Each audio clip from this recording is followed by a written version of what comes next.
allows you to figure out what direction to go in. But even understanding the concept and starting to think about how has our culture increased or decreased this is really the first step. Now, with this, we can actually define culture. Most organizations would say culture is something like our shared set of values and beliefs or something along those lines. It's hard to engineer that. In fact, if you worked off that definition, you would never get to Southwest, Nordstrom, Trader Joe's. Instead, we would argue that culture is quite simply the set of processes that maximize the TOMO of an organization. So what are all of those processes in an organization that affect total motivation? We're going to take a look. I'm going to put processes down the left-hand side and show you how much they affect somebody's total motivation. Across the top is the total motivation. It goes from negative 100 to 100. We've got part of the scale at the top. Most people tell us that the number one thing that must drive somebody's motivation and their culture is their leadership. That's got to make the biggest difference.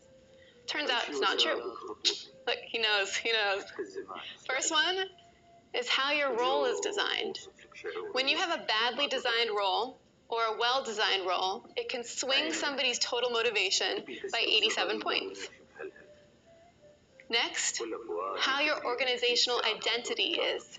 Not just the mission and values written on your wall, but do you live and breathe those values each and every day? Next, your career ladders. Many companies, a career ladder is determined like a fight to the death, right? Your neighbor has to fail for you to win. That can create a pretty toxic culture. Your sense of community comes next. Workforce planning. Do you have the time and resources and manpower to get what you need to get done? Leadership, still a huge swing, 50 points of total motivation. Compensation, governance processes, and performance reviews. All can have a significant difference on what your culture is like. So let's take an example of one process in an organization and how it can change why people work. Sales commissions. Before this talk, you might have thought that sales commissions were a bad thing. At this point, you might think, before this talk, you might have thought sales commissions were a good thing. At this point, you might be thinking they're a bad thing. But the answer is a little bit more nuanced. We're going to look at the total motivation factor, the TOMO, of people with no sales commission versus sales commission. No sales commission, average of -9. Sales commission, -33. TOMO goes down a lot.